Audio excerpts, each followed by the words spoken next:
Providence, Rhode Island. December 6, 1999. Nightfall. Heavy fog. Visibility is down to a quarter mile. Taxiways shimmer under runway lights. The control tower at Theodore Francis Green State Airport is blind to aircraft movements. There's no ground radar, no clear visual, only radio.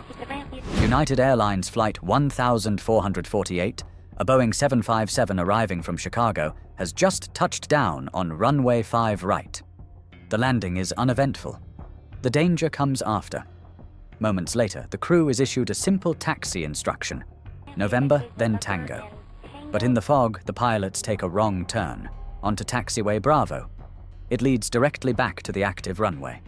In that same moment, FedEx 1662, a Boeing 727 cargo jet, is cleared for takeoff, on that same runway. 2 aircraft, 1 active runway. No one realizes what's happening. Not the pilots, not the tower. And in the dark, through the fog, 1 jet begins its takeoff roll, hurtling toward the other at full speed. This is inside aero disasters, and this is the near miss that almost became America's next Tenerife. December 6, 1999. Just after 8:30 p.m., United Airlines Flight 1448, a Boeing 757 inbound from Chicago, lands at Theodore Francis Green State Airport in Providence, Rhode Island. The flight touches down on runway 5 right, the only active runway at the time. All other runways, 5 left, 16, and 23 right, are either inactive or used as taxiways due to low visibility operations. The weather is deteriorating rapidly. Visibility is reported at 1/4 mile. The airport has no ground radar, and the control tower has no direct line of sight to aircraft movements. Under these conditions, the tower must rely entirely on pilot position reports to maintain awareness of aircraft locations. After clearing the runway, the tower instructs United 1448 to taxi to the terminal via taxiways November and Tango, and to report crossing runway 16.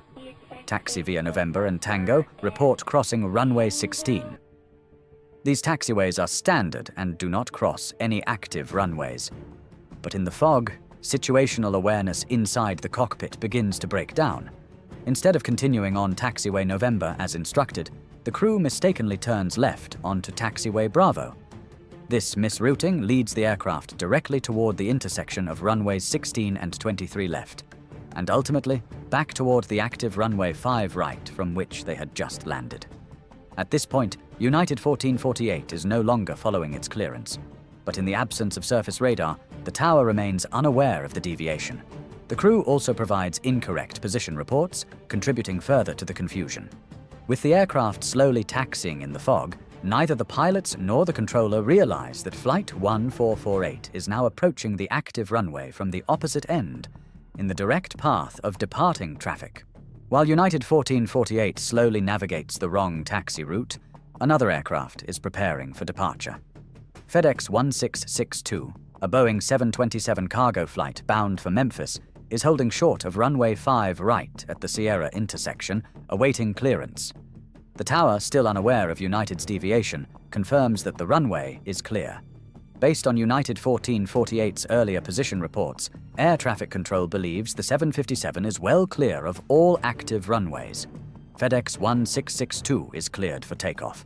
FedEx 1662, runway 5 right, fly runway heading, cleared for takeoff.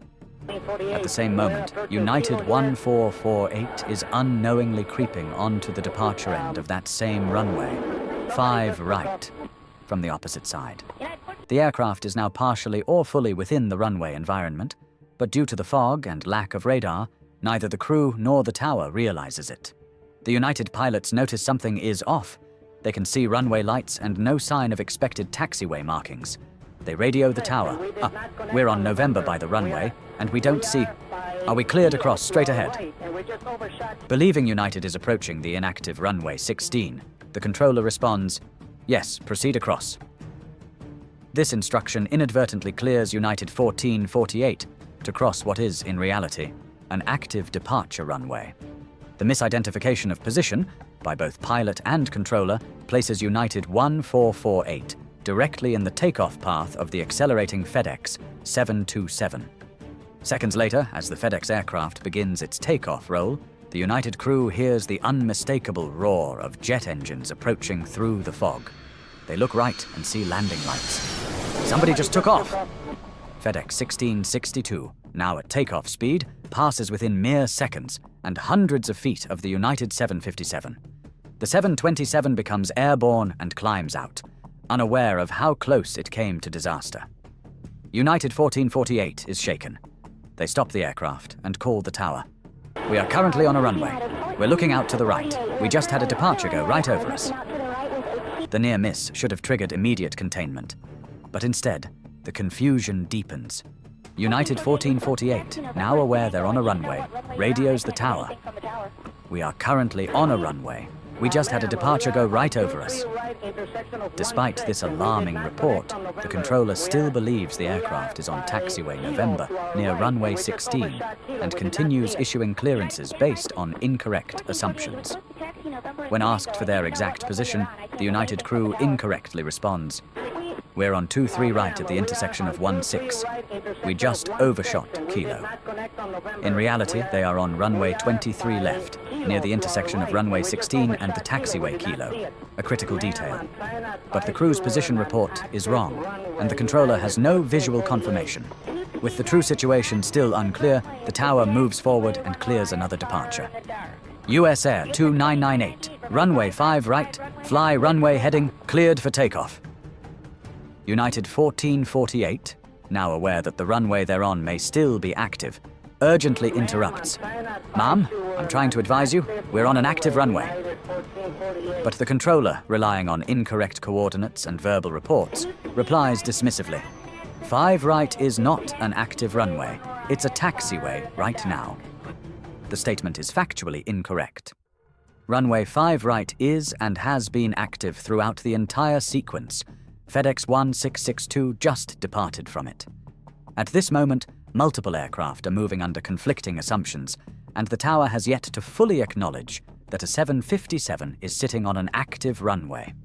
The only factor preventing a second near collision is US Air 2998's flight crew, who decide to disregard the takeoff clearance. "We're just going to stay clear of all runways until we figure this out." This decision halts the chain reaction, not a system safeguard, but pilot judgment under pressure. By this point, multiple aircraft have interacted with the tower, and United 1448 has issued multiple, conflicting position reports. Despite the near miss with FedEx 1662 and the aborted clearance by US Air 2998, air traffic control still cannot confirm where the United 757 is. The airport's lack of airport surface detection equipment ASDE means there is no radar display showing aircraft positions on the ground. The controller is working blind, dependent entirely on pilot communication and assumption. United 1448 attempts to clarify. "We are on runway 23 right, by Kilo." This is incorrect. Runway 23 right was inactive and not where the aircraft was located. In reality, they were on runway 23 left, still dangerously close to the active intersection with runway 5 right. The aircraft remains stationary, but no official verification has been made. The controller, unsure of the situation, still attempts to issue further clearances. Again, US Air 2998 declines to move, refusing a third takeoff clearance out of safety concerns. Finally, the controller shifts focus. She radios another aircraft.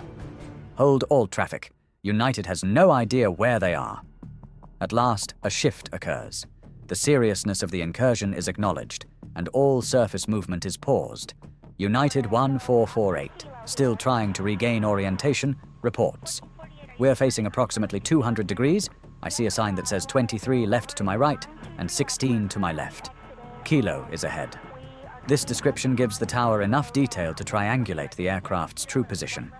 The intersection of runways 23, left and 16, aligned with taxiway Kilo. With clarity finally achieved, the controller instructs the 757, "Turn right on Kilo and hold short." But even now, United 1448 makes another incorrect turn, taking a left onto Kilo instead of the instructed right. Fortunately, this final deviation takes the aircraft away from the runway environment and towards the terminal. Moments later, the crew confirms. We are clear of the runway, proceeding down Kilo. The runway is finally vacated. The threat is over. In the aftermath of the incident, the National Transportation Safety Board, NTSB, launched a formal investigation into the runway incursion involving United Airlines Flight 1448. The findings were clear. This was a near collision caused by miscommunication, low visibility, and inadequate situational awareness, compounded by systemic limitations. The NTSB determined that the primary contributing factors were pilot disorientation in low visibility conditions, incorrect position reports provided by the United 48 flight crew ATCs, lack of visual confirmation or surface radar assistance, failure to verify actual aircraft position before issuing runway clearances. The investigation also noted that runway 23 right, referenced multiple times by the United crew, was not in use and served only to increase confusion. More importantly, the runway intersection layout at the time allowed taxi routes to intersect with active runway thresholds, creating inherent conflict points in poor visibility. As a result, several immediate and long-term corrective measures were implemented. Installation of Airport Surface Detection Equipment, ASDE. Providence was upgraded with ground radar to enable tower controllers to track aircraft positions on the ground in all visibility conditions.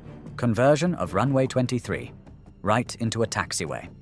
To prevent future disorientation, runway 23R was permanently decommissioned and reclassified as a taxiway to reduce layout complexity.